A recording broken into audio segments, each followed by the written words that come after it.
Hello বন্ধুরা, কেমন আছো তোমরা? আশা করছি বেশ ভালো আছো। আমি রহমান পলাশ তোমাদের সবাইকে স্বাগত জানাই কোচি 8-এ।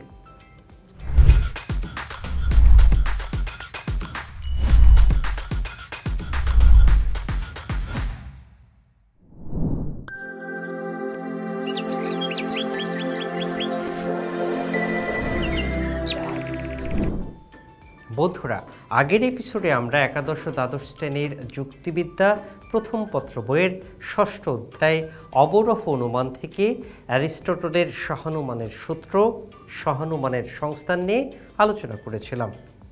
বন্ধুরা, আজ আমরা আলোচনা করব এই অধ্যায়ের নতুন কিছু গুরুত্বপূর্ণ বিষয় নিয়ে। তাহলে চলো বন্ধুরা, আলোচনা শুরু করা যাক। সহানুমানের প্রথম সংস্থান। আমরা জানি যে কোনো একটি বাক্যে উদ্দেশ্য এবং বিধেয় থাকে। এখন একটা সহানুমানের ক্ষেত্রে আমরা প্রধান পদ কোনটাকে বলি? বন্ধুরা, প্রধান পদ বলছি মূলত সিদ্ধান্তের যে বিধেয়টা থাকে সেটাকে। অর্থাৎ আমরা সিদ্ধান্তের বিধেয়ের জন্য পি নির্ধারণ করলাম এবং আমরা অপ্রধান পদ বলছি সিদ্ধান্তের যে উদ্দেশ্য থাকে সেটাকে, এবং সেক্ষেত্রে আমরা এস শব্দটাকে নিলাম। অর্থাৎ আমাদের প্রধান পদ হচ্ছে পি এবং এস হচ্ছে অপ্রধান পদ। সিদ্ধান্তের যে বিধেয় সেটা হচ্ছে পি এবং সিদ্ধান্তের যে উদ্দেশ্য সেটা হচ্ছে এস। বন্ধুরা, এখন আমাদের মধ্যপদ যেটি থাকে সেটিকে কি দিয়ে আমরা প্রকাশ করতে পারি? সেটিকে আমরা প্রকাশ করব এম দিয়ে। অর্থাৎ এম দিয়ে আমরা মধ্যপদকে বুঝে নেব। এখন চলো দেখি সহানুমানের ক্ষেত্রে কেমন হয় বিষয়গুলো। ধরো একটি বাক্য নিলাম, এ সকল জীব হয় মরণশীল। দ্বিতীয় আশ্রয় বাক্য, এ সকল গরু হয় জীব। সিদ্ধান্ত হলো এ সকল গরু হয় মরণশীল। এখানে আমাদের প্রধান পদ হচ্ছে মরণশীল, যা কিনা আমাদের সিদ্ধান্তের বিধেয়। সিদ্ধান্তের উদ্দেশ্য হচ্ছে অপ্রধান পদ বা সকল গরু। বন্ধুরা, তাহলে মধ্যপদ কোনটি? মধ্যপদ হচ্ছে এই যে জীব যা কিনা সিদ্ধান্তে নেই কিন্তু আশ্রয় বাক্য থেকে তাদের মধ্যে সম্পর্কটি তৈরি করেছে, সেটি হচ্ছে আমাদের মধ্যপদ। এখানে দেখো মধ্যপদের অবস্থানটা কোথায়। প্রথম বাক্যে মধ্যপদ রয়েছে উদ্দেশ্যের জায়গায়। সিদ্ধান্তের যে বিধেয় মরণশীল, যেটিকে আমরা পি দ্বারা চিহ্নিত করছি, সেটি হচ্ছে প্রধান আশ্রয় বাক্যের বিধেয়। দ্বিতীয় বাক্যের প্রথমে সিদ্ধান্তের যে উদ্দেশ্য সেটি রয়েছে এবং মধ্যপদ যেটি সেটি রয়েছে। সবশেষে আমরা সিদ্ধান্ত পাচ্ছি অপ্রধান পদ বা উদ্দেশ্য এবং বিধেয় বা প্রধান পদ। অর্থাৎ আকারটি তাহলে কি দাঁড়াচ্ছে? আমাদের এম এবং এম কোনাকুনি অবস্থান করছে, অর্থাৎ প্রধান আশ্রয় বাক্যের উদ্দেশ্য এবং অপ্রধান আশ্রয় বাক্যের বিধেয়তে অবস্থান করছে। প্রধান আশ্রয় বাক্যে বিধেয়টি হচ্ছে আমাদের প্রধান পদ এবং অপ্রধান আশ্রয় বাক্যের উদ্দেশ্যটি হচ্ছে আমাদের অপ্রধান পদ।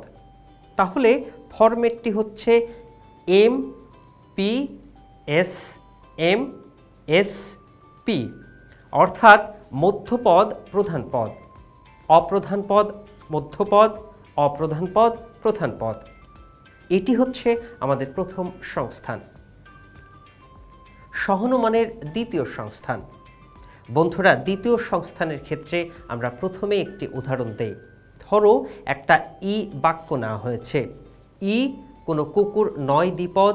দ্বিতীয় আশ্রয় বাক্যটি হচ্ছে এ সকল মানুষ হয় দ্বিপদ এবং সিদ্ধান্তটি হচ্ছে ই সকল মানুষ নয় কুকুর। আমরা যদি এভাবে আগাই তাহলে দেখি প্রথম যে আশ্রয় বাক্যটি এখানে শুরুতেই রয়েছে আমাদের সিদ্ধান্তের যে বিধেয়টি সেটি, অর্থাৎ পি বা সিদ্ধান্তের যে বিধেয় তা প্রধান পদ। দ্বিতীয় অংশে রয়েছে দ্বিপদ শব্দটি। আমরা দেখতে পাচ্ছি প্রধান আশ্রয় বাক্য ও অপ্রধান আশ্রয় বাক্য, এই দুটি আশ্রয় বাক্যে দ্বিপদ শব্দটি মধ্যপদ হিসাবে কাজ করছে। সেক্ষেত্রে কুকুর ও দ্বিপদ এই দুটি সম্পর্কে অস্বীকার করা হয়েছে। মানুষ এবং দ্বিপদ এদের মধ্যে সম্পর্ককে স্বীকার করা হয়েছে। যদি অবস্থান আমরা চিন্তা করি তাহলে এই দ্বিপদ এবং মধ্যপদের অবস্থান কিন্তু উভয় বাক্যেই বিধেয়টি যেখানে থাকে সেই জায়গাতে। এজন্য আমরা দেখতে পাচ্ছি এই ফরম্যাটটি হচ্ছে P M S M S P, অর্থাৎ সকল মানুষ এই শব্দটি বা পদটি কিন্তু আমাদের সিদ্ধান্তে গিয়ে উদ্দেশ্য হিসাবে ব্যবহৃত হচ্ছে। বন্ধুরা, এজন্য আমাদের দ্বিতীয় যে সংস্থান সেই সংস্থানে হচ্ছে P M S M S P.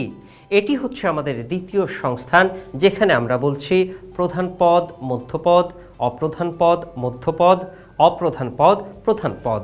এই আকারে এই ধরনের বাক্যগুলো গঠিত হবে। বন্ধুরা, আমরা জানব সহানুমানের তৃতীয় সংস্থান সম্পর্কে। এটাও চলো প্রথমে আমরা উদাহরণ দিয়ে শুরু করি। আমরা একটি বাক্য নিলাম যেটি কিনা সার্বিক নয়ার্থক যুক্তি বাক্য বা ই যুক্তি বাক্য। ই বাক্যে আমরা বলছি ই কোনো মানুষ নয় নিখুঁত। দ্বিতীয় আশ্রয় বাক্য হলো আই কিছু মানুষ হয় জ্ঞানী, এবং এখান থেকে আমরা সিদ্ধান্তে উপনীত হলাম ও কিছু জ্ঞানী জীব নয় নিখুঁত। তাহলে প্রথম যে দুটি আশ্রয় বাক্য সেই দুটি আশ্রয় বাক্যের মধ্যপদ কোনটি? নিশ্চয়ই এই মানুষ পদটি, অর্থাৎ এই মানুষ পদ কিন্তু সিদ্ধান্তে ব্যবহৃত হয়নি, কিন্তু আশ্রয় বাক্যগুলোতে পরবর্তী যে পদগুলো তাদের সাথে একটি সম্পর্ক তৈরি করেছে, অর্থাৎ নিখুঁত এবং জ্ঞানী এই দুটি পদের মধ্যে একটি সম্পর্ক তৈরি করেছে মানুষ পদটি। আর এই জন্য প্রথম বাক্যে মানুষ পদটি হচ্ছে মধ্যপদ এবং দ্বিতীয় বাক্যেও মানুষ পদটি মধ্যপদ। তাহলে আমরা প্রথম বাক্যের এম এবং দ্বিতীয় বাক্যের এম অবস্থানটি পেয়ে গেছি। এখন সিদ্ধান্তে আমাদের প্রধান পদ কোনটি বা সিদ্ধান্তের বিধেয় কোনটি? সেটি হচ্ছে নিখুঁত শব্দটি। আমরা জানি সিদ্ধান্তের যে বিধেয় সেটি আশ্রয় বাক্য, যেখানে অবস্থান করে সেটিকে আমরা বলি প্রধান আশ্রয় বাক্য। এই নিখুঁত পদটি প্রথম আশ্রয় বাক্যের বিধেয় হিসাবে এসেছে, তাই প্রথম আশ্রয় বাক্যের দ্বিতীয় পদটি পি। বন্ধুরা, এখন দ্বিতীয় যে আশ্রয় বাক্য তার বিধেয়টা হচ্ছে জ্ঞানী, যেটি কিনা আমাদের সিদ্ধান্তের উদ্দেশ্য। এই জ্ঞানীর জন্য আমরা এস অবস্থানটিও পেয়ে গিয়েছি। আমাদের সিদ্ধান্ত এস পি সেটি অপরিবর্তিত থাকে সবসময়। তাহলে তৃতীয় সংস্থানের আকারটি হচ্ছে M P M S S P, অর্থাৎ মধ্যপদ প্রধান পদ, মধ্যপদ অপ্রধান পদ, অপ্রধান পদ প্রধান পদ। বন্ধুরা, এই ছিল আমাদের আজকের আলোচনার বিষয়। পরবর্তী ক্লাসে আবার দেখা হবে। ততদিন পর্যন্ত তোমরা সবাই ভালো থেকো, সুস্থ থেকো এবং GO-8 সাথেই থেকো।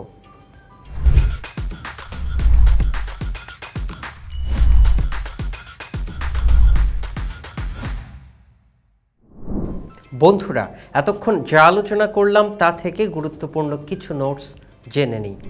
সহানুমানের প্রথম সংস্থানের ফরম্যাট এ সকল জীব হয় মরণশীল, এ সকল গরু হয় জীব, এ সকল গরু হয় মরণশীল। MP S M S P মধ্যপদ প্রধান পদ, অপ্রধান পদ মধ্যপদ, অপ্রধান পদ প্রধান পদ। সহানুমানের দ্বিতীয় সংস্থানের ফরম্যাট ই কোনো কুকুর নয় দ্বিপদ, এ সকল মানুষ হয় দ্বিপদ, ই সকল মানুষ নয় কুকুর। P M S M S P প্রধান পদ মধ্যপদ, অপ্রধান পদ মধ্যপদ, অপ্রধান পদ প্রধান পদ। সহানুমানের তৃতীয় সংস্থানের ফরম্যাট ই কোনো মানুষ নয় নিখুঁত, আই কিছু মানুষ হয় জ্ঞানী, ও কিছু জ্ঞানী জীব নয় নিখুঁত। MP M S S P মধ্যপদ প্রধান পদ, মধ্যপদ অপ্রধান পদ, অপ্রধান পদ প্রধান পদ। সিদ্ধান্তের যে বিধেয় সেটি আশ্রয় বাক্য, যেখানে অবস্থান করে সেটিকে আমরা বলি প্রধান আশ্রয় বাক্য। যে কোনো একটি বাক্যে উদ্দেশ্য এবং বিধেয় থাকে।